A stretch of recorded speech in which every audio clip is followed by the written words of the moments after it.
మంచిగా ఉందాం అనుకున్నా కూడా వాళ్ళని బతకనియట్లే ఉండనియట్లేదండి. ఏదో ఒక రకంగా నన్ను బయటికి లాక్కుతున్నారు అని మాట్లాడేటువంటి మాట చాలాసార్లు మనం గమనిస్తాం. వచ్చిందా అలా ఎవరికైనా? కదా, మనం మంచిగా ఉన్నా కూడా ఉన్నారంటే, నేను మంచిగా బతుకుదాం అనుకుంటున్నా, మంచిగా ఉందాం అనుకో దేవుని, కానీ నా భార్య వల్ల నేను ఉండలేకపోతున్నా, నేను నా భర్త వల్ల నేను ఉండలేకపోతున్నా, నేను మంచిగా నా నోరు కాచుకుందాం అనుకున్నా, మంచిగా ఉందాం అనుకున్నా, కానీ నా పిల్లల వల్ల ఉండలేకపోతున్నా, నా తల్లిదండ్రుల వల్ల నేను ఉండలేకపోతున్నట్టు మాటని మనం చూస్తూ ఉంటాం. అంటే ఈ మాట దాన్ని ఎలా చెప్పవచ్చు అంటే, మనం భక్తిగా బతకాలనుకుంటున్నాం కానీ బ్రతకలేకపోతున్నాం. ఎందుకు బ్రతకలేకపోతున్నాం అంటే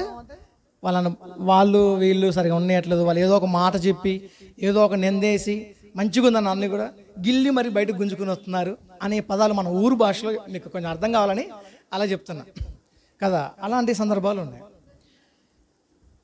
కాబట్టి మనం అసలు ఇప్పుడు ఇంతకీ దీన్ని బట్టి ఏమర్థం చేసుకోవాలంటే, ఆ మాటలో మనం భక్తిగా ఉండాలనుకున్నా కూడా ఉండలేకపోతున్నాం కదా. అప్పుడు ఎలా బతుకుతున్నాం? మనం భక్తి హీనులుగా బతుకుతున్నాం అన్నట్టుగా అర్థం, అంతే కదా. నేను భక్తిపరుడుగా ఉండాలనుకుంటున్నా కానీ భక్తిహీనుడిగానే ఉండాల్సి వస్తుంది అంట. మరి ఇంతగా అసలు భక్తిపరుడు అంటే ఏంటి, భక్తిహీనుడు అంటే ఏంటి?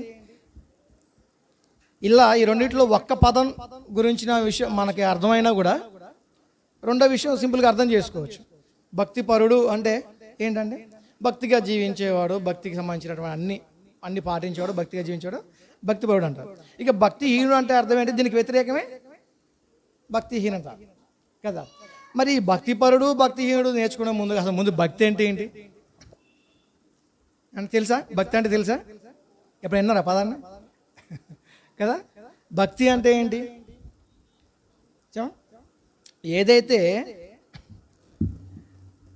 ఏదైతే దేవుడు చెప్పిన మాటకు కట్టుబడి ఉండటమే భక్తి. మామూలుగా మనం ఈ లోకంలో చూస్తే చాలామంది అంటారు భక్తులు అని చెప్పడానికి ఎవరైనా చెప్తే ఎలా చెప్తారు? చూసి కూడా చెప్తారు. ఏమని? వాళ్ళ వస్త్రాధారణ, వాళ్ళు పలానా కలర్ డ్రెస్ వేసుకున్నారు, వాళ్ళు భక్తులు అంటారు. పలానా లడ్డు ఇంత వేలం పాటకి పాడుకున్నారు, వాళ్ళు భక్తులు అంటారు. లేదా వాళ్ళు పలానా దగ్గరికి వెళ్ళి గుండు కొట్టించుకున్నారు, వాళ్ళు భక్తులు అంటారు. లేదా వాళ్ళు పలానా దాన ధర్మాలు చేశారు, అన్నదానం చేశారు, వస్త్రధారణ చేశారు అని చాలా రకాలుగా చెప్తూ వాళ్ళు భక్తులు అన్నట్టుగా చెప్తూ ఉంటారు. కొంతమంది వాళ్ళు బాబాలు గాను, స్వామీజీలు గాను, లేదా కొంతమంది వారు పాస్టర్స్ గాను, మౌల్ సాబ్ గాను, రకరకాలుగా వాళ్ళు చేసేటువంటి పనులు, వాళ్ళ వస్త్రధారణ బట్టి కూడా వాళ్ళు భక్తులు అని చెప్తూ ఉంటారు. ఎవరు? ఈ లోకం దృష్టిలో చూస్తే కదా. కానీ దేవుడు మనకి ప్రామాణికమైనటువంటి బైబిల్ గ్రంథం నుంచి దేవుడు ఏం చెప్తున్నాడు, అసలు భక్తి గురించి దేవుడు ఏం చెప్తున్న విషయాన్ని మనం నేర్చుకుందాం. చూద్దాం. యాకోబు రాసిన పత్రిక 1వ అధ్యాయము 27వ వచనం. యాకోబు గారు రాసినటువంటి పత్రిక 1వ అధ్యాయము 27వ వచనం. ఏముంది అక్కడ?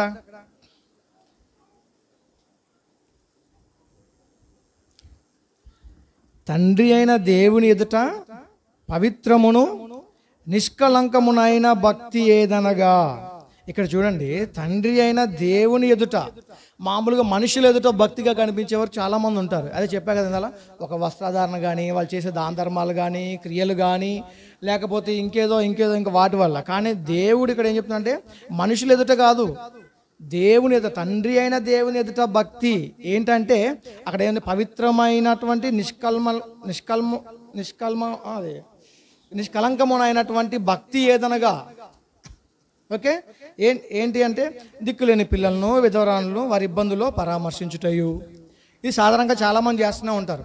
వారికి ఉన్న పరిస్థితిని బట్టి పేదవారికి, లేదంటే దిక్కులేని వారికి, విధవరాన్లకు, వాళ్ళకి వారి తోచిన కొద్దిగా కొంతమంది హెల్ప్ చేస్తూనే ఉంటారు. ఇది అన్య మతస్థులు కానీ అన్ని జనులు కూడా ఇలాగా చేస్తూ ఉంటారు. కానీ అది 50% వరకు మాత్రమే. కానీ కింద ఉంది వచ్చిన ఏంటో చూడండి, కింద ఉన్నటువంటి వాక్యం చూడండి. తర్వాత ఏముందంటే, ఇహలోక మాలిన్యము తనకు అంటకుండా తను తాను కాపాడుకున్నట్టుయే. ఇదే ఎక్కడ? ఎవరు ఎదుటది?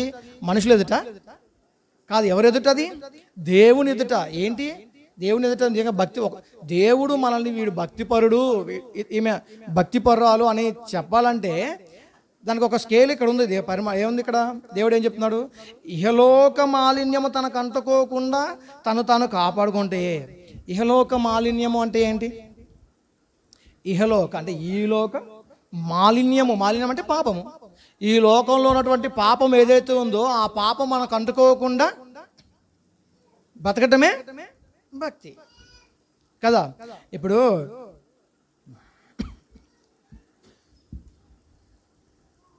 ఇప్పుడు ఈ లోకంలో ఉన్నటువంటి ఇహలోక మాలిన్యం, ఈ లోకంలో ఉన్న పాపం ఏంటి? బైబిల్ ఏం చెప్తుంది? నేత్రాశ, శరీరాశ, జీవపుడమ్మ. మళ్ళీ ఇవన్నీ వివరిస్తే మళ్ళీ అది ఇంకొక సబ్జెక్ట్కి వెళ్ళిపోతుంది కదా. నేత్రాశ తెలుసు అంటే ఏంటి, తర్వాత శరీరాశ అంటే ఏంటి, తర్వాత జీవపుడమ్మ కదా. ఇది మొత్తం పాపం అనమాట ఈ లోకంలో. కానీ ఇవేమీ కూడా దేవుడు మనకి అంటుకోకుండా ఉండాలనేదే కదా. అసలు ఇప్పుడు దేవుడు మనకి బైబిల్ గ్రంథం ఇవన్నీ రాసిచ్చింది, ఇంత చదివించే దేనికోసం? మన పాపంలో బతకడానికి కోసమా? కాదుగా. పాపం లేకుండా బ్రతకాలి, పాపం లేకుండా జీవించాలనే ఉద్దేశంతోనే కదా మనకి బైబిల్ గ్రంథం ఇచ్చింది, అంత చేసింది, నేర్పిస్తున్నది. దినదినం కూడా అన్ని రకాలుగా దేవుడు నేర్పిస్తుంది. ఎందుకు? ఈ లోకం మాలిన ఏది కూడా అంటుకోకుండా. అయినా సరే దేవుడు ఇలా చెప్పినప్పుడు కూడా మనలో చాలామంది ఎలా ఉంటున్నామంటే, నేను భక్తి గలవాడిగా ఉండాలనుకుంటున్నా కానీ ఉండలేకపోతున్నాను.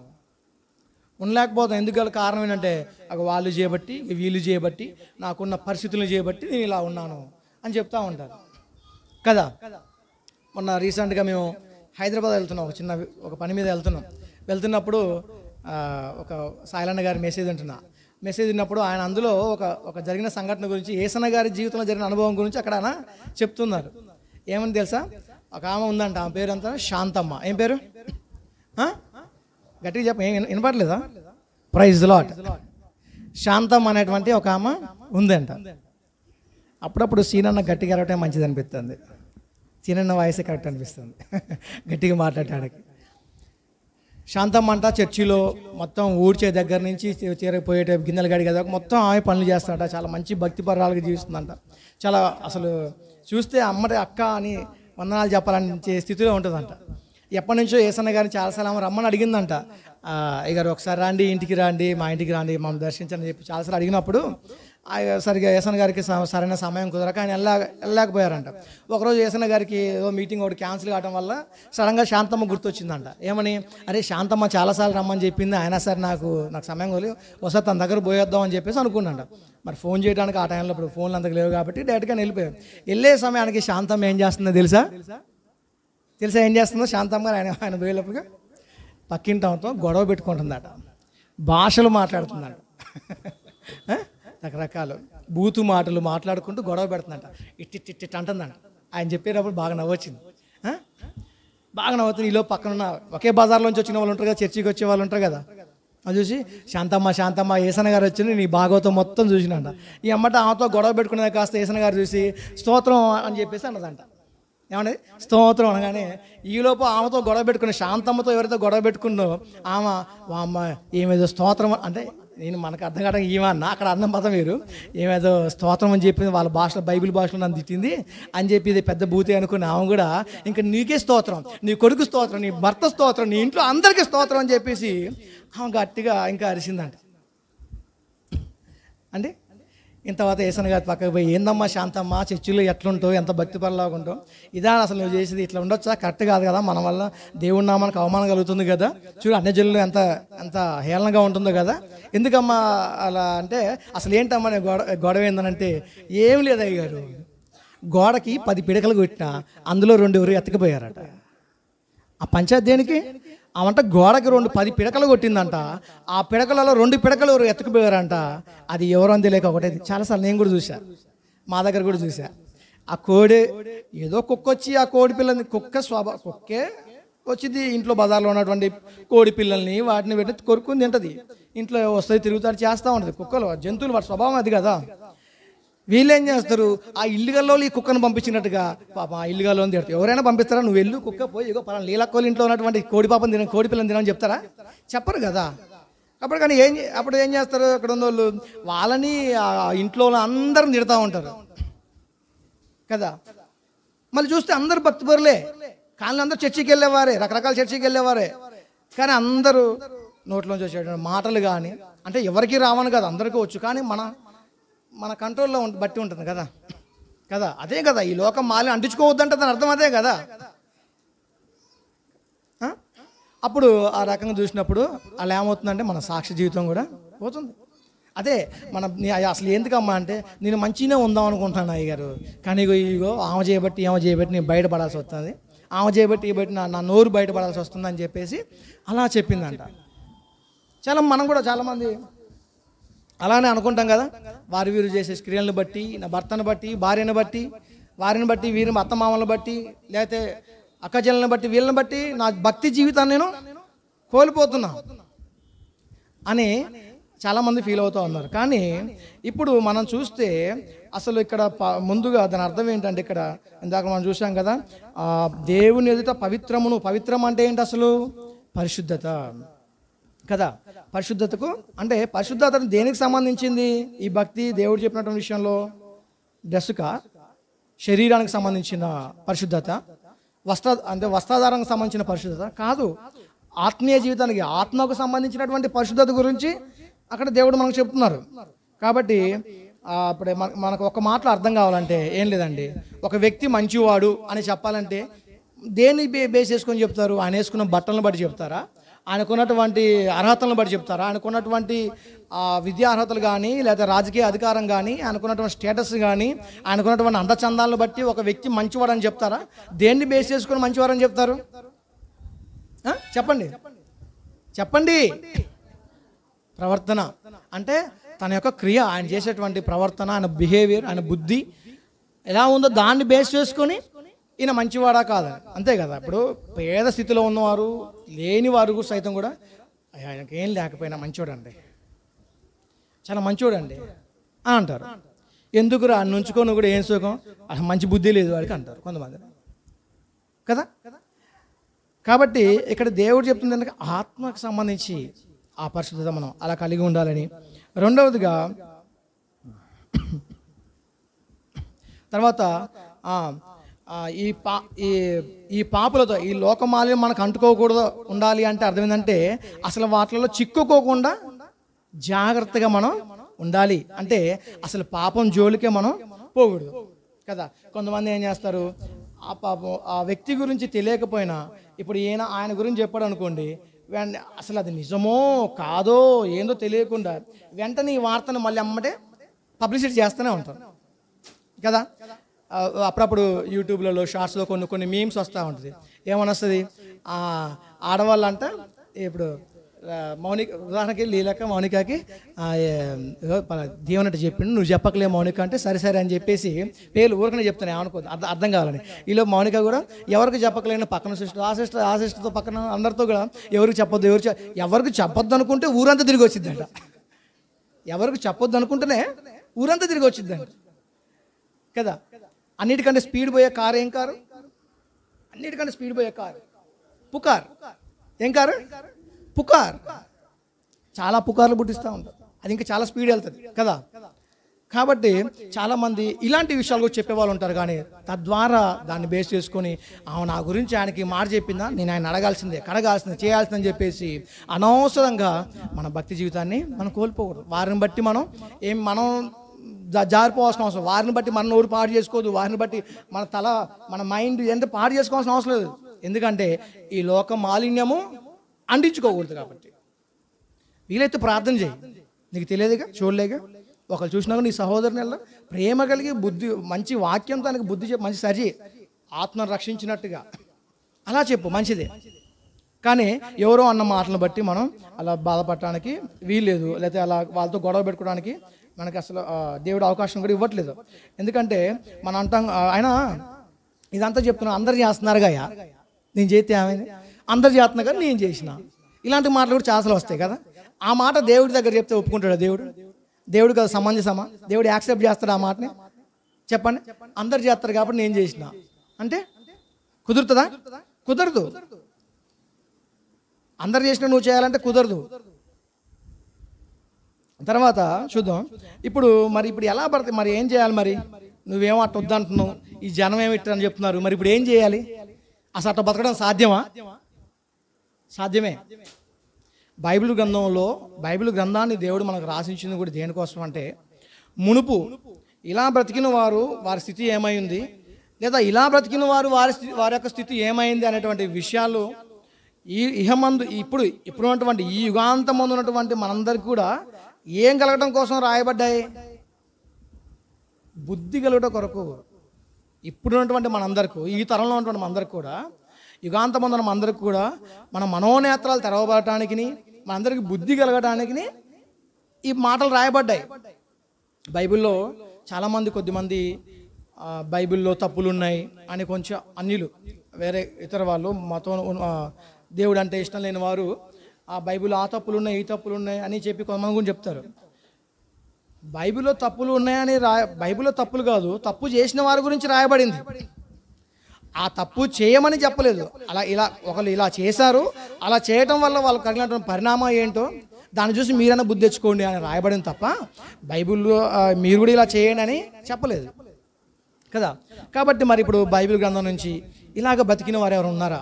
ఈ లోకం పాపలోకం, ఈ పాపలోకంలో జీవిస్తున్నట్టు మనందరం మనం ఎలా ఉండాలి, ఇలా ఉండగలమా ఉండలేమా అనేటువంటి విషయాన్ని మనం చూసినట్లయితే మనకి మొట్టమొదటిసారిగా గుర్తొచ్చేది ఏంటంటే నోవాహు గారి కాలం, నోవాహు గారి జీవితం. ఒకసారి చూద్దాం. పేతురు గారు రాసినటువంటి రెండవ పత్రిక, పేతురు గారు రాసినటువంటి రెండవ పత్రిక 2వ అధ్యాయము 5వ వచనం. పేతురు గారు రాసిన రెండవ పత్రిక 2వ అధ్యాయం 5వ వచనం ఏముందంటే, మరియు ఆయన పూర్వకాలమందున్న లోకమును విడిచిపెట్టక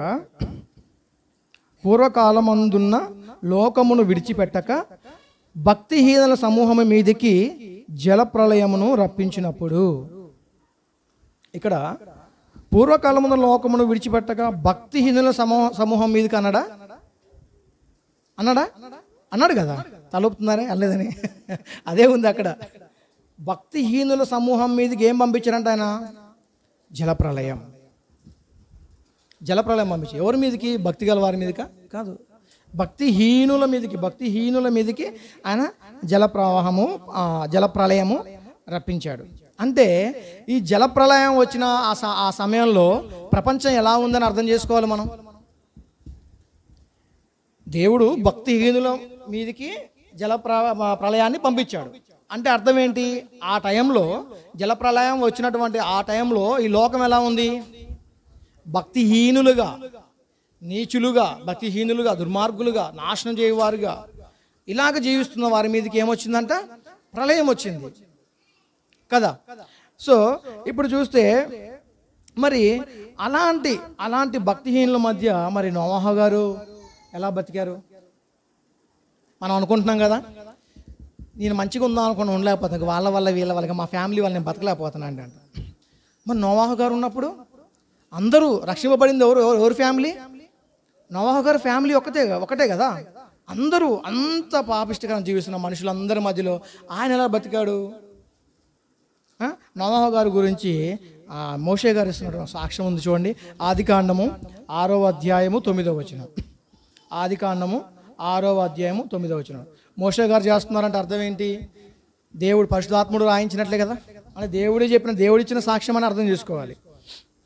ఏంటంట? నోవాహు వంశావళి ఇదే. ఆదికాండము 6వ అధ్యాయం 9వ వచనంలో నోవాహు వంశావళి ఇదే.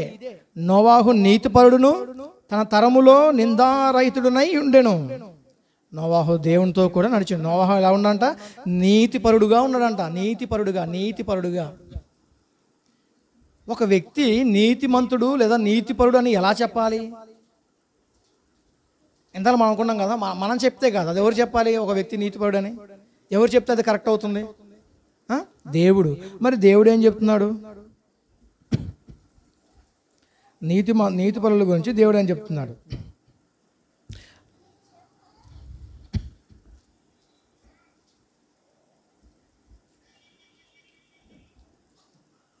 ద్వితీయోపదేశకాండము 6వ అధ్యాయము 25వ వచనం. ద్వితీయ ఉపదేశకాండము 6వ అధ్యాయము 25వ వచనంలో చూడండి. మీరు తీయకుండానే చదువుకుంటూ పోతాను నేనేమో, మీరు కూడా చదవండి ఎవరైనా. ద్వితీయోపదేశకాండము 6వ అధ్యాయము 25వ వచనం.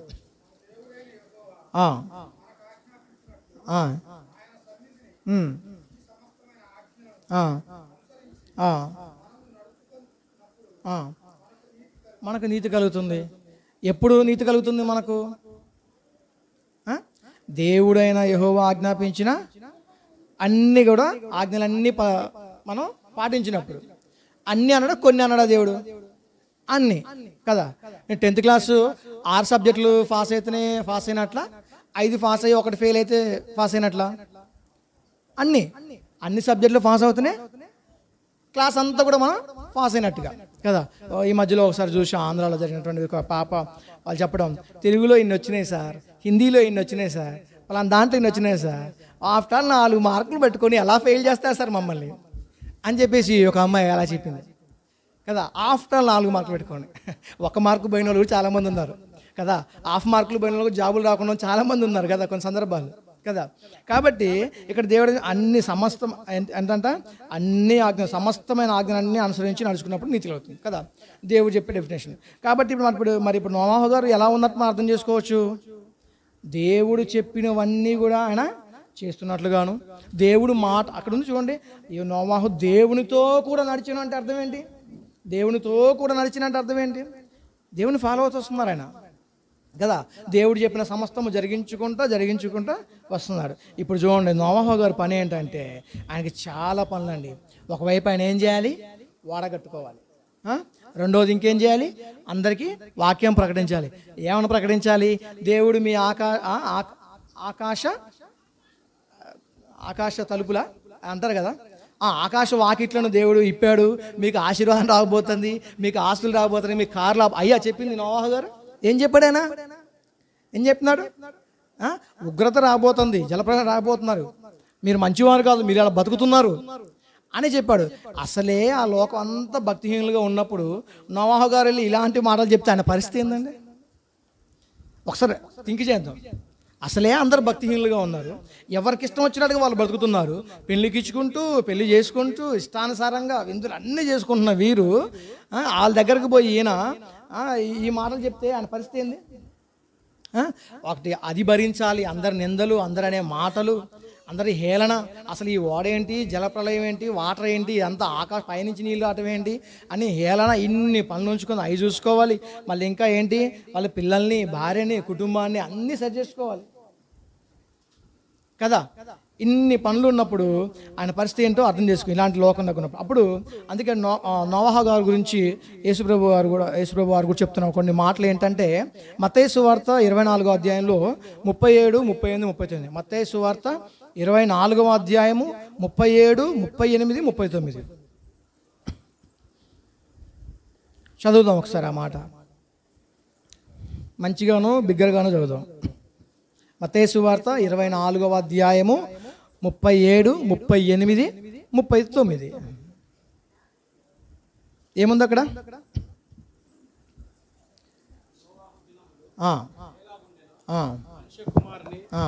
రాకడయును అలాగే ఉండును. జలప్రలయమునకు మొదటి దినములలో నోవాహు ఓడలోనికి వెళ్ళిన దినము వరకు వారు తినుచు త్రాగుచు పెండ్లి చేసుకునుచు పెండ్లికిచ్చుచు నుండి జలప్రలయము వచ్చి అందరినీ కొట్టుకొని పోవు వరకు ఎరగకపోయిరి. చూడండి, జలప్రలయం వచ్చి అందరినీ కొట్టుకుపోయే వరకు కూడా ఎరగక ఉండిరి. అప్పటికి కూడా వాళ్ళకి బుద్ధి ఏ మారలేదు. చాలామంది మనం అంటాం కదా, ఇంకెంతకాలం నీ బుద్ధి మారదారా, ఇలాంటి మాటలు మనం వింటూ ఉంటాం. ఇంకెంతకాలం నువ్వు మారవా? ఇక్కడ ఏంటి, అసలు జలప్రలయం వచ్చి మొత్తం కొట్టుకొని పోయేవా కూడా ఎవరు ఎరగలేదంట. ఇప్పుడు కూడా అంతే కదా. అదే దేవుని రాకడ కూడా నోవాహు దినాలు అప్పుడు ఎలా ఉందో అలానే ఉంటుంది, ఇప్పుడు అలానే ఉంది. ఎక్కడ చూసినా పెళ్ళిళ్ళు, ఫంక్షన్లు ఎక్కువ, పెళ్ళికిచ్చుకోవడం, పెళ్లి చేసుకోవడం, ఇల్లు కట్టుకోవచ్చు కదా, మొత్తం విందు ఎక్కువ. అదే ఎక్కడ చూసినా కదా, ఎవరు చూసినా మంచి ఒక ఇల్లు లేదా మంచి గ్రాండ్గా పెళ్ళి, ఈ రెండు బాగా నడుస్తూ ఉంది. లేకపోతే విందు. అంటే వాళ్ళు ఎక్కడ మత్తులో ఉన్నారు, ఇలాంటి మత్తులో ఉన్నారు బాగా. అందుకనే ఆ ప్రళయం వచ్చి కొట్టుకునేంత వరకు కూడా వాళ్ళు తిరగలేదు. ఇప్పుడు కూడా అంతే. చాలామందికి ఎంత సువార్ చెప్పినా, ఎంత దేవుడి గురించి చెప్పినా, దేవుడు రెండో రాక రాబోతుంది, ఉగ్రత రాబోతుంది, రక్షణ పొందండి, మారు మనసు అని చెప్పినా కూడా చాలామంది వినట్లేదు. కొంతమంది వింటున్నారు, దేవుని ప్రణాళికలు ఉన్నారు కదా, వినట్లేదు. అంటే ఇప్పుడు కూడా దేవుని రాకడ అలానే ఉంది. వాళ్ళు వినట్లేదు కాబట్టి ఇక వాళ్ళు ఎట్టా వినట్లేగా నేను వాళ్ళతో కలిసిపోతా అంటే కరెక్ట్ కాదు. వాళ్ళని బట్టి నీ భక్తి జీవితాన్ని చెడగొట్టుకోదు. నీ భక్తిలోంచి నువ్వు హీనంగా జీవించాల్సిన అవసరం లేదు. నోహో గారు వాళ్ళని బట్టి అలా లేడు కదా. ఎన్ని నిందలు వచ్చినా, ఎన్ని అవహేళన చేసినా, ఎన్ని మాటలు అన్నా ఆయన ఏమాత్రం కూడా తన భక్తి జీవితంలో తొట్టిల్లిపోలేదు కదా. చూడండి, అప్పుడు అసలు జలప్రలయం వచ్చినప్పుడు అందరిని కొట్టుకుపోయినప్పుడు ఒకసారి ఆ మాట చూసినప్పుడు ఎంత బాధ కలుగుతుందంటే కరెక్ట్గా ఆలోచన చేయండి. మనకి కంటిన్యూగా మొన్న ఈ మధ్య 2 రోజులు వర్షం వచ్చింది కదా, అలా కంటిన్యూగా ఒక 4 రోజులు వర్షం వస్తే, 5-6 రోజులు వర్షం వస్తే పోయిన సంవత్సరం అటుకొని జలగనగర్లో చాలా నీళ్ళు వచ్చేసినాయి. నారిపేటలో ఒక అబ్బాయి చనిపోయాడు వరుసగా. ఇప్పుడు అంతెందుకు వాయనాడులో కూడా, కేరళలో మనం చూసినప్పుడు కూడా కంటిన్యూగా ఒక 2-3 రోజులు వర్షం వస్తేనే 2-3 రోజుల వర్షానికే కొండ చర్యలు మొత్తం ఇరిగిపోయి ఆ గ్రామాలన్నీ కూడా చాలామంది చనిపోయారు. చాలా వేదనకరమైన పరిస్థితి. నేను చాలాసార్లు ఆ వీడియోలు చూసినప్పుడు బాధ అనిపించింది కదా. అంటే 4-5 రోజుల వర్షానికే ఇంత జరిగినైతే మరి అప్పుడు 40 దినాలు రాత్రి పగుళ్ళు అంతేనా కంటిన్యూగా వర్షం వచ్చిందంటే ఇక అర్థం చేసుకోండి ఎలా ఉండాలో. మనిషి హైట్ ఎంత మనిషి హైట్ ఎంత 6, మా ఆంటీకి 7 ఎక్కువ అంతే కదా. ఎవరో అరుదుగా 1-2 కొంచెం అంతకంటే ఎక్కువ ఉన్న వాళ్ళు ఉన్నారు కదా. అంటే ఈ 6 అడుగుల మనిషిని అయితే 7 అడుగుల మనిషిని ముంచేయటానికి ఎంత పెద్ద ప్రవాహం, ఎంత పెద్ద వర్షం వచ్చిందని, ఎంత పెద్ద జలప్రలయం వచ్చింది తెలుసా. మనం చూస్తే సర్వోన్నతుని సత్య సంపద అని యూట్యూబ్లో కొన్ని వీడియోస్ ఉంటాయి. రాయన్ వాట్ గారు అని ఆయన కొంచెం ఇస్రాయెల్ ఆ ప్రాంతంలో మనకి పూర్వం బైబిల్ గ్రంథం చెప్పినటువంటి కొన్ని విషయాల గురించి చెప్పినప్పుడు కొన్ని వీడియోస్ ఉన్నాయి. అందులో చూసినప్పుడు కూడా, లేదా ఇప్పుడు నెట్లో కొడితే, లేదా arcdiscovery.com అనేటువంటి ఆ వెబ్సైట్లో కూడా ఆ నోవాహు ఓడ కనబడుతుంది. ఇప్పటికీ ఉంది. దాని యొక్క శిథిలాలు, ఆ షేపు, ఇవన్నీ కూడా మనకి కనబడతా ఉన్నాయి కదా. ఇప్పటికి కనబడుతుంది. ఎక్కడ ఆగింది నోవాహు ఓడ? ఎక్కడ? అరారతు పర్వతం మీద వాడ ఎందుకు పర్వతం మీద ఆగింది? ఎక్కడ సముద్రంలో ఎక్కడ వాడ మ్యాక్సిమం నీళ్ళు ఎంత హైట్లో ఉంటే అక్కడే తేలుతుంది. సబ్మెరీన్ అయితే లోపల నుంచి పోవచ్చు కదా, మ్యాక్సిమం పైనే ఉంటుంది. అప్పుడు అక్కడ వెళ్ళి ఆ పర్వతం మీద ఆగింది అంటే అర్థం ఏంటంటే అంతవరకు నీళ్ళు వచ్చినాయని అర్థం కదా. అంతే కదా, అర్థమవుతుందా? అంటే 6 అడుగులు మనిషిని ముంచేయటానికి దేవుడు అరారత పర్వతాలే మునిగేంత జలప్రలయాన్ని పంపించిందంటే దాన్ని ఏమర్థం చేసుకోవాలి? ఆయన కోపం. దేవుడికి మనిషిపై ఉన్నటువంటి ఆ రోజు ఉన్నటువంటి కోపం కదా. ఆ కోపం చేతనే దేవుడికి అంతగా కోపం వచ్చి అంత బాధపడి దేవుడు వేదన చెంది అంత నీళ్లు పంపించాడు కదా. భక్తిహీనుల పరిస్థితి అది. భక్తిహీనుల పరిస్థితి దేవుడు కోపం వస్తే అలా ఉంటుంది. చూడండి, చెప్పుకున్నాం కదా, కొద్ది రోజులు వచ్చిన వర్షానికే కొన్ని గ్రామాలు కొట్టుకుపోతున్నాయి, చనిపోతున్నారు, అందరు ఇల్లు కాల్ చేసి ఎక్కడికి వెళ్తున్నామే. అన్ని రోజులు దేవుడు రాత్రి పగలు వర్షాన్ని కురిపించాడంటే దాని అర్థం ఏంటి? దేవుడికి అంత కోపం తెప్పించని అర్థం చేసుకోవాలి. తర్వాత అదేవిధంగా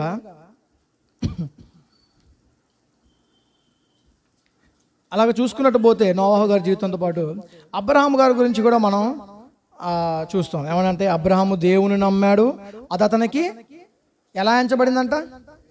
నీతిగా. అబ్రహాము దేవుని నమ్మాడు, అది అతనికి నీతిగా ఎంచబడిందంటే అర్థం ఏంటి? దేవుని నమ్మాడు, దేవుని నమ్మటమే నీతిమంతులుగా తీర్చబడ్డట్టు అర్థం. అంతే కదా. యేసుక్రీస్తు వారి అందు విశ్వాసం ఉంచడం వల్లనే కదా మనందరూ నీతిమంతులుగా తీర్చబడింది. అంతే కదా. ఆయన దేవుని నమ్మాడు, అది అతనికి నీతిగా ఎంచబడింది. అంటే అర్థం ఏంటి? దేవుని నమ్మడం అంటే ఏంటి అంటే దేవుడు చెప్పింది ప్రతీది చేశాడు. దేవుడు అబ్రహాం గారికి ఏం చెప్పారండి? నీకు దేశమే ఇస్తా అని చెప్పాడు. దేవుడు అబ్రహాం గారికి దేశాన్ని ఇచ్చాడా? చెప్పండి. ఒక ప్రాంతం, ఎడారి ప్రాంతం చూపించి అది నీదే గుడారాలు వేసుకోపోను కదా. ఒకసారి ఆడబొమ్మండు అక్కడుండి అక్కడి నుంచి అలే ఇటు అలా తిప్పాడు దేవుడు కదా. సో కాబట్టి మనం ఏం చెప్తున్నాం? దేవుణ్ణి అబ్రహాము నమ్మాడు కాబట్టి అది అతనికి నీతిగా ఎంచబడిందని మనం అర్థం చేసుకోవచ్చు. తర్వాత యేసుప్రభు వారు కూడా ఒక మాట అన్నాడు. ఏమనంటే నా ఇష్టం కాదు తండ్రి, నీ ఇష్టమే జరిగించాలి. అంటే దీన్ని బట్టి మనం ఏమర్థం చేసుకోవాలంటే పూర్తిగా నోవాహు గారు కానీ అబ్రహాం గారు కానీ యేసుప్రభు గారు పూర్తిగా దేవుని మీద ఆధారపడినట్టుగా, పూర్తిగా తనకున్నటువంటి సమస్తం దేవుడి మీద వదిలిపెట్టినట్టుగా మనం చూస్తున్నాం. ఈ లోకంలో పరిస్థితులు ఎలా ఉన్నప్పటికీ, ఎలాంటి సిచ్యువేషన్స్ ఉన్నప్పటికీ కూడా మనం పూర్తిగా దేవుణ్ణి బట్టే మనం నడవాలి. ఏమంటే యేసుప్రభు వారు కూడా జీవించింది అక్కడ ఈ పాపిష్టికరమైన లోకంలోనే కదా. బట్ ఆయన ఏమని ప్రశ్నించాడు యేసుప్రభు వారు? నాలో పాపం ఉందని మీలో ఎవరైనా స్థాపించగలరా, చెప్పగలరా, చూపించగలరా కదా. ఆయన ఎలా బ్రతికాడు మరి ఈ పాపిష్టికరమైనటువంటి జీవితం లోకంలో? ఆయన ఏ మలినం లేకుండా, పాపమే లేకుండా ఆయన బ్రతికినప్పుడు మనం ఉండలేమా? యేసుప్రభు వారు చెప్పలేక ఆ సాకు ఈ సాకు పలానా అట్టురా ఎట్టురా అందుకని ఎట్లా ఆయన చెప్పలేదు. బట్ మనం ఎందుకు చెప్పాల్సి వస్తుంది? వాళ్ళ వల్ల వీళ్ళ వల్ల నా భక్తి జీవితం నేను కోల్పోతున్నా, వారిని బట్టి వీరిని బట్టి నా ప్రవర్తన నేను మానివేసుకున్నాను, ఎలా చెప్పబుద్ధి అవుతుంది కదా. అలాగ చూస్తే మనం ఇప్పుడు నోవాహు గారి జీవితంలో చూసినప్పుడు అసలు అది ఎలా కనబడుతుందంటే, నోవాహు గారు ఒక్క కుటుంబం మాత్రమే, 7 వాళ్ళ ఫ్యామిలీ మాత్రమే వాళ్ళలోకి ప్రవేశించినట్లుగా. అంటే మిగతా వాళ్ళందరూ మిగతా అందరూ ఏమన్నారు? దేవుణ్ణి లక్ష్య పెట్టలేదు, దేవుని మాట వినలేదు కదా. దీన్ని బట్టి ఏమని చేసుకోంటే నోవాహు గారు తన కుటుంబాన్ని కూడా కాపాడుకున్నారు. ఎట్లా? దేవుణ్ణి నమ్మటం వల్ల, దేవుణ్ణి అనుసరించడం వల్ల, దేవునితో పాటు నడవటం వల్ల తన కుటుంబాన్ని కూడా తాను కాపాడుకోగలిగాడు. ఏమంటే ఈరోజు చాలామంది మన ఇంట్లో మన భార్య మనకి భయపడలేదు అంటే అర్థం ఏంటంటే మన భక్తి జీవితం సరిగ్గా లేదు. నిజంగా మనం భక్తిపరుడుగా దేవుని ఎదుట నమ్మకంగా, దేవుని ఎదుట యథార్థంగా పవిత్రంగా మనం జీవించినట్లయితే మన భార్య కూడా మనకి భయపడుతుంది. భయం అంటే విధేయత, గౌరవం. పిల్లలు కూడా భయపడలే అంటే మన జీవితం బాలేదని అర్థం చేసుకోవాలి కదా. అంటే మన కుటుంబంలో మనకు సరైన సాక్ష్యం లేదని అర్థం చేసుకోవచ్చు. అలాగే మనం లక్ష్య పెట్టాలంటే మన భక్తి జీవితం కదా. నీ భక్తి నీకు భయం, ఈ పదం ఉంది కదా, ఎక్కడ ఉంది? నీ భక్తి నీకు భయము పుట్టించదా? అంతేనా? గట్టిగా చెప్పు. ధైర్యము, నీ భక్తినికి ధైర్యం పుట్టించదా అంటే అర్థం ఏంటి? మన భక్తి మనం ఎలా ఉన్నదనేది తెలియజేస్తుంది. అది భయాన్నైనా కలుగు చేస్తుంది, ధైర్యాన్నైనా కలుగు చేస్తుంది. ఎలా? మన భక్తి జీవితాన్ని బట్టి, మనం ఎలా ఉన్నాము అనే విషయాన్ని బట్టి కదా. ఇంకా అలా చూసినప్పుడు లోతు గారి ఫ్యామిలీలో మన నోవాహు గారి ఫ్యామిలీలో తన భార్య కూడా ఇప్పుడు వాళ్ళు ఓడ స్టార్ట్ చేసిన కానించి, దేవుడు వాళ్ళతో చెప్పిన కానించి ఎన్ని సంవత్సరాలు పట్టింది కదా. ఇన్ని సంవత్సరాల్లో, ఇన్ని రోజుల్లో ఏ ఒక్కరితో కూడా నోవాహు గారి భార్య మాట్లాడలేదా? పక్కింటి వాళ్ళతో, పక్కన వాళ్ళతో, ఎవరితో? మనమే ఉన్నామండి ఇక్కడ, మనం జీవిస్తున్నాం. అసలు మనతో ఎవరు మాట్లాడతారా? మరి మాట్లాడినప్పుడు వాళ్ళ మాటలు బట్టి, వీళ్ళ మాటను బట్టి ఆమె ఏమన్నా కొంచెం త్రొట్టిలిందా? ఏందయ్యా నువ్వు ఓడ అంటున్నావు, వర్షం అంటున్నావు, జలప్రళయం అంటున్నావు, ఏదో అంటున్నావు. అందరేమో మనల్ని పిచ్చోళ్ళు చూసినట్టుగా చూస్తున్నారు, అందరేమో మనల్ని ఒక రకంగా చూస్తున్నారు. నువ్వేంది, నీ పని ఏంది అని ఆమె ఏమీ అనలేదు కదా. అలాగే అంటే తన భార్య కూడా ఈ లోకంలో జీవించినప్పటికీ కూడా ఎంతో మంది వచ్చి పక్కన తనతో అనుండ్రా, మాట్లాడుండ్రా చెప్పండి, ఖచ్చితంగా మాట్లాడతారు. అయినా సరే వాళ్ళు ఎవరు కూడా వాళ్ళు తొట్టిలేదు కదా. లోకం అంతా, అంటే లోకం కాదు, ఆ దేశంలో అందరూ కూడా ఆ రాజుగారికి విగ్రహానికి అందరూ కూడా సాగిలపడ్డారు. కానీ ఎవరు సాగిలపడలేదు? షద్రకు, మెషెక్కు, అబేద్నెగో కదా. లోకం అంతా పోయేది అందరితో పాటు నేను పోతా అంటే గుడ్డోడికి త్రోవ చూపితే అందరు కలిసి ఆడబడతారు, గుంటలో పడతారు కదా. అంటే దీన్ని బట్టి ఏమంటే మన సహవాసం కూడా చూసుకోవాలి. మనం ఎవరితో సహవాసం చేస్తున్నాం? ఒకవేళ లోకంలో ఉన్నాం కాబట్టి మనకి రకరకాల ఫ్రెండ్స్ ఉన్నప్పటికీ కూడా మన భక్తి జీవితాన్ని మనం కాపాడుకుంటూ ఉండాలి. వారిని బట్టి వీరిని బట్టి మనం మారిపోకూడదు. వాళ్ళందరూ అలా చేస్తున్నారు కదా, నేను చేసి తప్పేంటి అని మనం అనుకోకూడదు. ఇంకోటి ఏంటంటే మనతో సహవాసం చేసేవారి యొక్క మాటలు మనల్ని దేవునికి దగ్గరగా చేస్తున్నాయా, దేవునికి దూరం చేస్తున్నాయా అనేటువంటి విషయాన్ని మనం గమనించుకో. చాలామంది మాటలు, మన సహోదరుల మాటలు, సహోదరుల మాటలు, మన మాటలు మనం బలపరిచే రకంగా ఉన్నాయా, మనల్ని ఇంకా కొంగదీసే రకంగా ఉన్నాయా, మనల్ని మన కుటుంబానికి దూరం చేసే విధంగా ఉన్నాయా, మన కుటుంబానికి దగ్గర చేసే విధంగా ఉన్నాయా, దేవునికి దగ్గర చేసే విధంగా ఉన్నాయా? చాలామంది ఫ్యామిలీస్లో ఇది చెప్పవచ్చు లేదు తెలియదు, సందర్భంగా చెప్తున్నాను. చాలామంది వారి వారి ఫ్యామిలీస్లో వాళ్ళ తమ్ముడు, నేను చూసా కొన్ని ఫ్యామిలీస్ తన తమ్ముడు, ఆమెకి పెళ్ళయింది ఆల్రెడీ, తనకు భర్త పిల్లలు అందరూ ఉన్నారు. తన తమ్ముడు కుటుంబంలో భార్య భర్తలు సరిగ్గా లేకుండా గొడవ పెట్టుకున్నప్పుడు ఈ అక్క ఎవరైతే ఉందో చాలా ఎక్కువగా గొడవ చేస్తూ ఎక్కువ గొడవ పెట్టుకొని అసలు అమ్మాయి వద్దు విడిపోరా అన్నట్టుగా చెప్తా ఉంది. నేను చెప్పాను అప్పుడు ఆమెకి, కాదు వదిన మీరు అలా చెప్తున్నారు అంటే నాకు వదిన అవుతుంది, అలా చెప్తున్నారు, నువ్వైతే నీ భర్తతో మంచిగా ఉన్నావు, మీ అమ్మాయి మీ నాన్న ఇద్దరు మంచి కలిసే ఉన్నారు, నువ్వు నీ భర్త మంచి కలిసి ఉంది, నీ తమ్ముడు మాత్రం తన భార్యతో విడిపోవాలా? ఆ బుద్ధి ఎవరికి ఉండాలి? ఈ అక్క చెప్పినా, అమ్మ చెప్పినా, అత్త చెప్పినా, మామ చెప్పినా ఆ బుద్ధి ఎవరికి ఉండాలి? ఈ భర్త భార్యలకు ఉండాలి. అలాగే ఈ లోకంలో సమాజంలో చాలా మంది మనకి ఎన్ని చెప్పినా వాళ్ళు చెప్తారు, వాళ్ళు అలాంటి వాళ్ళే. నీ బుద్ధి ఏమైంది? మన బుద్ధి ఏమైంది కదా? కాబట్టి ఇలాంటి మాటలు ఇవి కూడా మనం మనసున పెట్టకూడదు. ఇవన్నీ పెట్టినప్పుడు ఏమైందంటే మనకి ఇంజక్షన్ చేసినట్లే అనమాట కదా. నరుని హృదయం ఏదైతే నిండి ఉంటుందో నోరు అదే మాట్లాడుతుంది. నీ దగ్గరకు వచ్చిన నీ సహోదరులు, నీ ఇంటి వారు, నీ చుట్టాల బంధువులు ఏం మాట్లాడుతాం చాలా జాగ్రత్త చూసుకోవాలి. సులువుగా చిక్కులు పెట్టు పాపం సాతాను యొక్క ఆ ఊబిలో మనం పడిపోకూడదు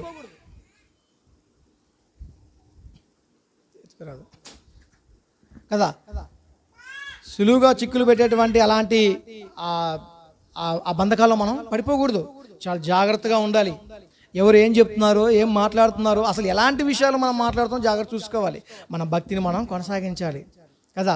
అలాగ చూస్తే ఇంకొక ఫ్యామిలీ ఉంది. ఇలాంటి సందర్భం ఎక్కడ కనపడుతుంది మనకి? లోతు గారు కాలంలో కూడా అక్కడున్న పరిసరాలు కూడా ఎలా ఉన్నాయి? సొదొమ గొమొర్రా పట్టణాల పరిస్థితి ఏంటి, ఎలా ఉన్నాయి కదా. చూద్దాం ఒకసారి. సొదొమ గొమొర్రా పట్టణాలు ఎలా ఉంటాయి అంటే అసలు అక్కడ బాలురు వృద్ధులు కూడా వచ్చేసారంట ఆయన ఇంటికి. ఎప్పుడు? లోతు గారి ఫ్యామిలీ గారికి ఒక ముగ్గురు వచ్చారు కదా. వచ్చినప్పుడు ఎంతమంది? ఇద్దరా ముగ్గురా? ఎంతమంది వచ్చారు? వచ్చినప్పుడు వాళ్ళని మా దగ్గర పంపించండి, వాళ్ళు మేము అనుభవించాలి, వారితో మేము అంటే తప్పని వాళ్ళు అనుభవించాలి అంటే విషయం మీదకి ఎవరెవరు వచ్చి అడిగారు చూస్తే మనకి ఆదికాండము 19వ అధ్యాయము 4వ వచనంలో మనకు తెలుస్తుంది ఆ విషయం. ఆదికాండము 19వ అధ్యాయము 4వ వచనంలో మనం ఆ విషయాన్ని గమనించవచ్చు. చదవండి గట్టిగా.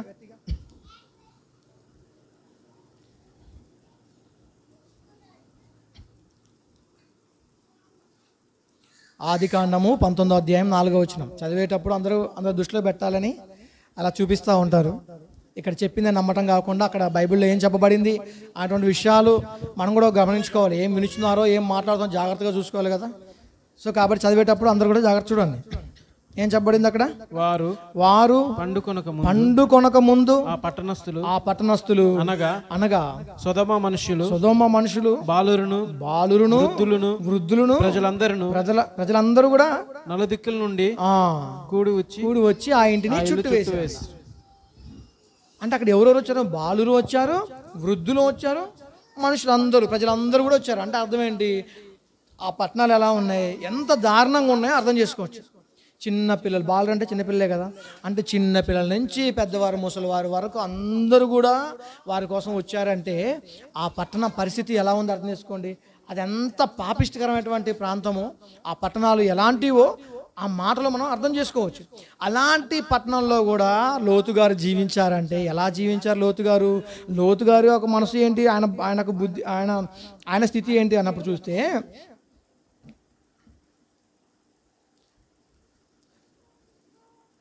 పేతురు రాసినటువంటి 2వ పత్రిక 2వ అధ్యాయము 6 నుంచి వచనాలు చదవండి. ఇంతకీ లోతు గారు అక్కడ జీవించారంటే లోతు గారి పరిస్థితి ఏంటి? ఆయన ఎలా ఉన్నాడు? అందరూ పాపిష్టకరమైన జీవితం జీవిస్తున్నారుగా, మరి ఈయన కూడా అందరితో కలిసి అలాగే జీవించాడా? ఎలాంటి ప్రాంతం? చిన్నపిల్లలు మొదలుకొని పెద్దవారి వరకు అందరూ కూడా పాపం చేయడానికి ముందుకు వచ్చారు. పాపం చేయడానికి వచ్చారంటే ఈయన ఎలా ఉన్నాడు చూడండి. పేతురు రాసినటువంటి 2వ పత్రిక 2వ అధ్యాయము 6 నుంచి కింద వచనాల వరకు చదువుకుంటూ వెళ్దాం.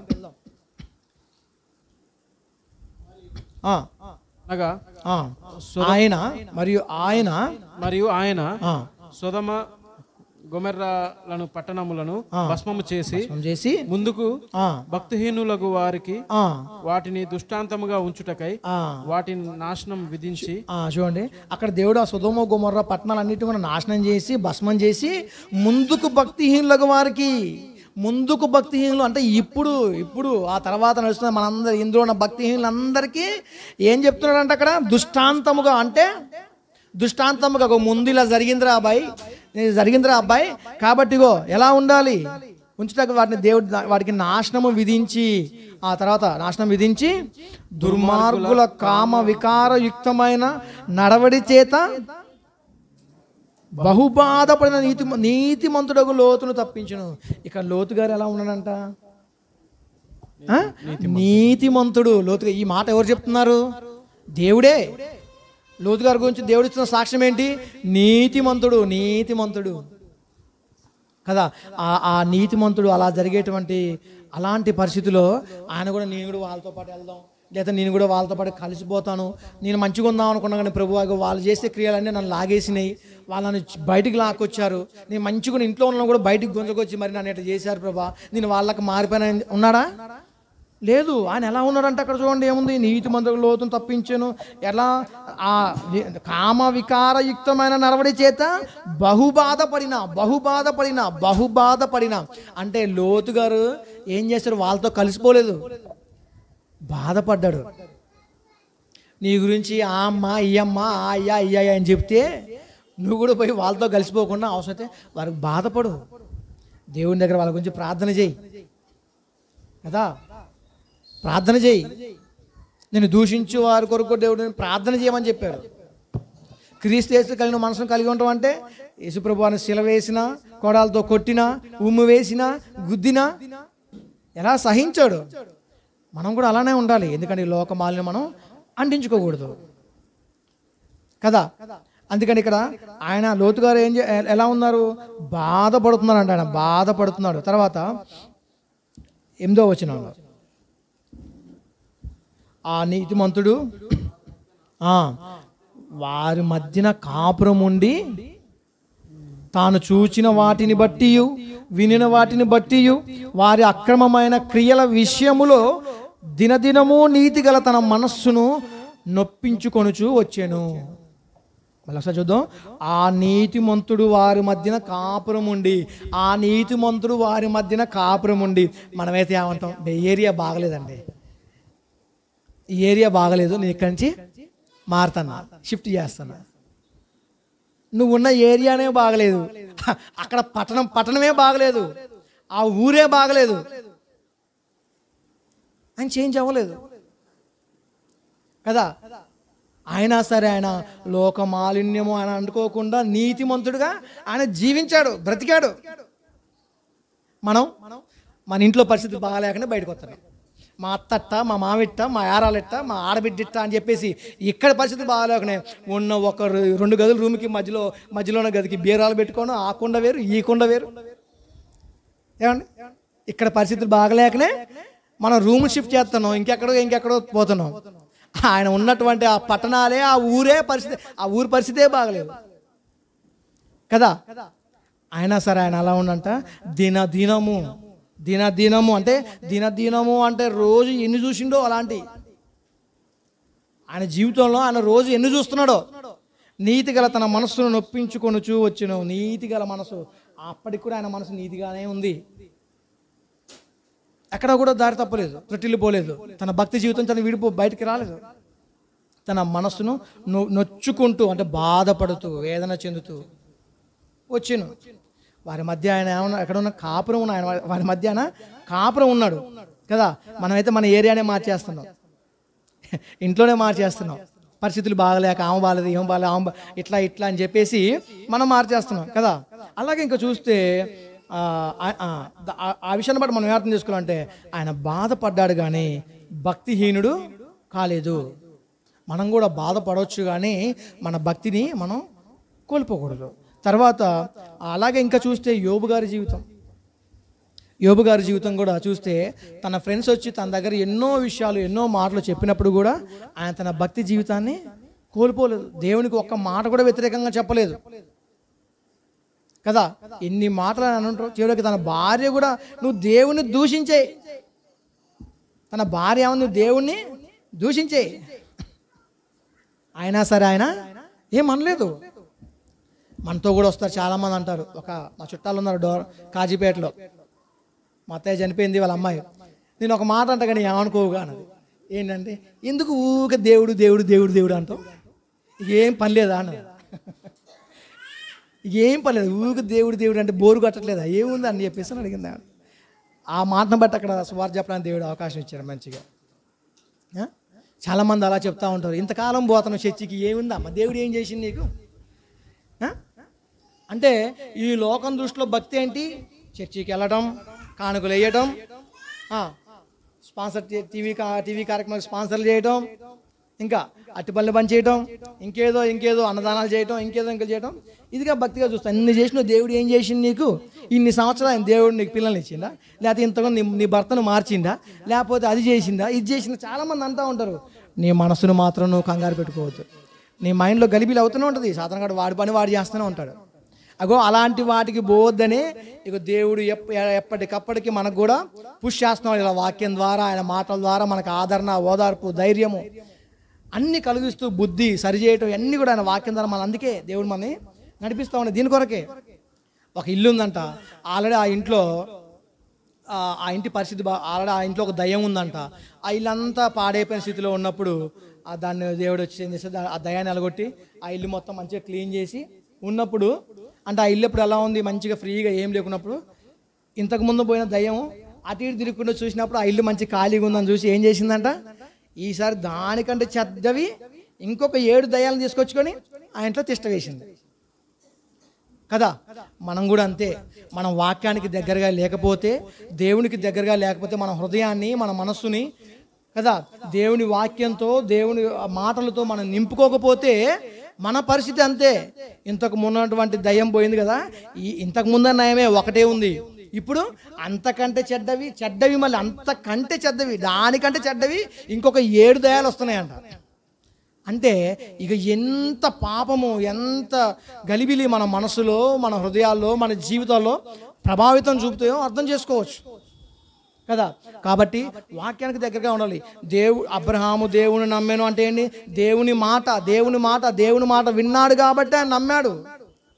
మోషే గారు కదా, నోవాహు గారు అందరూ కూడా దేవుని మాట విన్నారు అంటే అర్థమైంది. దేవుని మాట, ఇదిగో మాట, దేవుని మాటే వాక్యం, దేవుని మాటే వాక్యం. ఈ వాక్యం వినాలి. ఈ వాక్యం వింటాం మాత్రమే కదా, మన మనసులో పెట్టుకోవాలి కదా. ద్వితీయోపదేశ కాండంలో కొన్ని చూస్తూ ఉంటాం, అవి ఎలా చేతికి కట్టుకోవాలంటూ ఉంటుంది, ఇక్కడ బాసికలా పెట్టుకోవాలంటుంది, కొన్ని నడికట్టు కట్టుకున్నట్టుగా రకరకాలుగా మనం చూస్తూ ఉంటాం కదా. అంటే దేవుని మాట ఎంత ప్రభావితం చూపుతుంది, మనల్ని భక్తి పరులుగా తీర్చిదిద్దుతుంది. ఇగో దేవుని మాటే కదా మనల్ని ప్రతిసారి మనల్ని బలపరిచేది కదా. కాబట్టి నిన్ను భక్తిహీనులుగా చేసేటువంటి మాటల కంటే నిన్ను భక్తి పరునిగా, భక్తిలో ఎక్కువగా పెంపొందించేటువంటి, దేవునికి దగ్గరగా చేసేటువంటి మాటలను వింటాం ఎంతో శ్రేష్టము, ఎంతో ఉత్తమము కదా. ఎందుకంటే భక్తిహీనుల జీవితం ఏమైంది? జలప్రలయం వచ్చి కొట్టుకుపోయారు. ఇప్పుడు కూడా అంతే కదా. రేపు దేవుడు రాకడ వచ్చినప్పుడు భక్తిహీనుల పరిస్థితి ఏంటి కదా.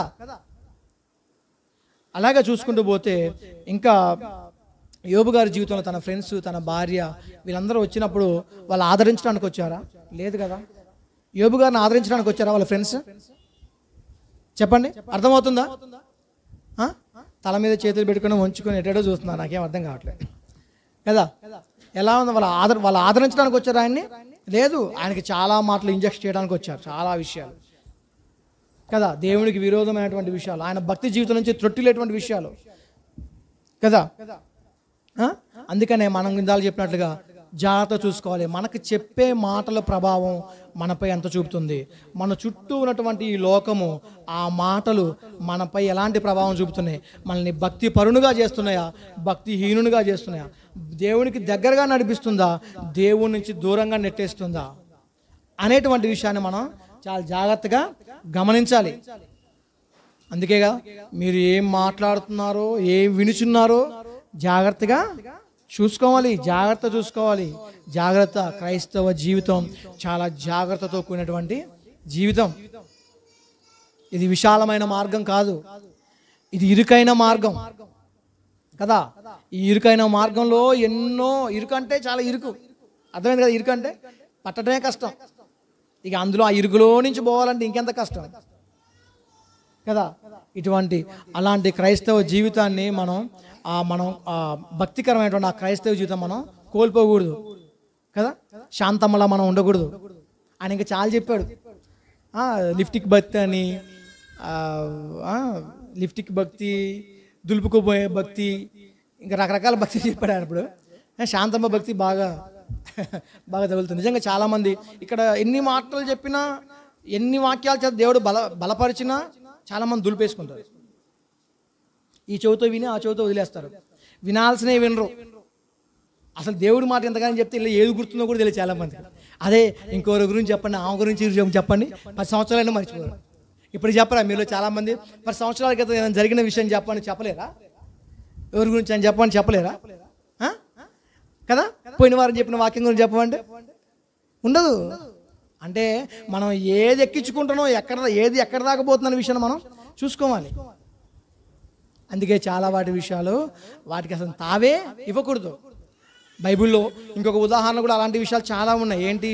ముళ్ళ పొదలో పడినటువంటి విత్తనాలు కదా, రాతి నేలలో పడ్డటువంటి విత్తనాలు, మంచి నేలలో పడిన విత్తనాలు గురించి కూడా మనం చూసినప్పుడు ఈ మాట అర్థమవుతుంది.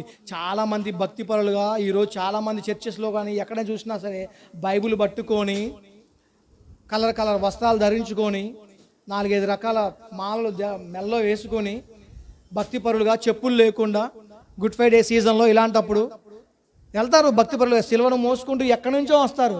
కానీ అదే దేవుడు కోరుకున్న భక్తి. దేవుడు కోరుకున్న భక్తి ఏంటి? అసలు భక్తి అంటే ఏంటి? వదిలే. ఈ లోక మాలిన్యం అసలు ఏమీ కూడా అంటించుకోకూడదు. ఎవరికైనా అసలు మాలిన్యము అంటే పాపము. ఎవరికైనా పెంట అంటించుకోవడం ఇష్టంగా ఉంటుందా చెప్పండి? ఇష్టమేనా? ఇష్టం ఉంటుందా? కాళ్ళు కంటనే తుడుచుకుని ఎంత కడిగేదాకా ఎంత ఇబ్బంది పడతాం కదా. కానీ ఇప్పుడు లోకంలో ఉన్న పరిస్థితులు మాత్రం అసలు ఎప్పుడెప్పుడు ఎవరి గురించి చెప్తారా అని చూస్తారు. కొంతమంది అయితే ప్రత్యేకంగా అసలు ఈ మనిషిలో నుంచి ఏదైనా మనం లాగాలి, ఆ మనసులో ఉన్నటువంటి విషయాలను లాగి అదొక తృప్తి వాళ్ళ జీవితంలో, వాళ్ళ కుటుంబ జీవితంలో, లేదా ఆమె ఇంకే వేరే వాళ్ళ గురించి చెప్పేటువంటి విషయాలు అవి ఏమైనా తెలుసుకోవడం, లేదా ఏమో తెలుసుకోవడం, వాటిని 10 మందికి ప్రచారం చేయడం ఎంత ఇంట్రెస్టో కదా. చాలా ఇంట్రెస్ట్గా ఉంటుంది. ఏమండి? తామర పువ్వు ఎక్కడ పుట్టింది? తామర పువ్వు ఎక్కడ పుట్టింది? చెరువు, బురద నేల కదా.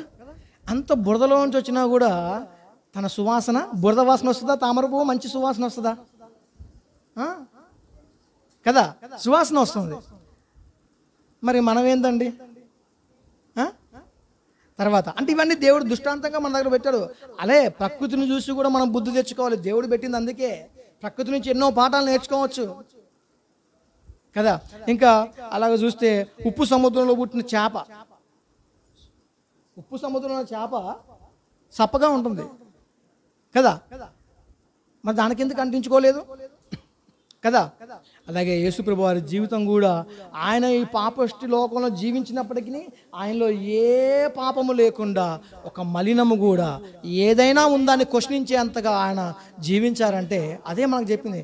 క్రీస్తు యేసు కలిగిన మనసును మీరు కలిగి ఉండండి. ఏమండి? ఇదంతా వద్దు. ఒకే ఒక మాట, ఒకే ఒక ప్రశ్న. అసలు ఇదంతా దేవుడు మనకి ఎందుకు చెప్పేది? ఇన్ని వాక్యాలు, ఇన్ని సువార్త కార్యక్రమాలు, ఇన్ని గృహ కూడికలు, ఇన్ని ఫిలిం ప్రాజెక్ట్స్, సత్యమే సోషల్ మీడియా సంబంధించిన వాక్యాలు, ఇవన్నీ దేనికోసం దేవుడు? ఈ బైబిల్ ఎంత అసలు దేనికోసం దేవుడు చెప్పండి? మనం ఎలా ఉండాలని?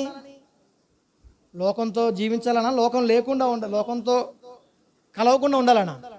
అంతే కదా. దానికోసం ఎప్పుడు చెప్పినా అదే, ఇలా ఉండండి అమ్మా, ఇలా ఉండండి అయ్యా, ఇలా ఉండం అందరికీ. దేవుడు అంతా రాపించింది దానికోసమే కదా. కాబట్టి మనం ఎలా ఉండాలి?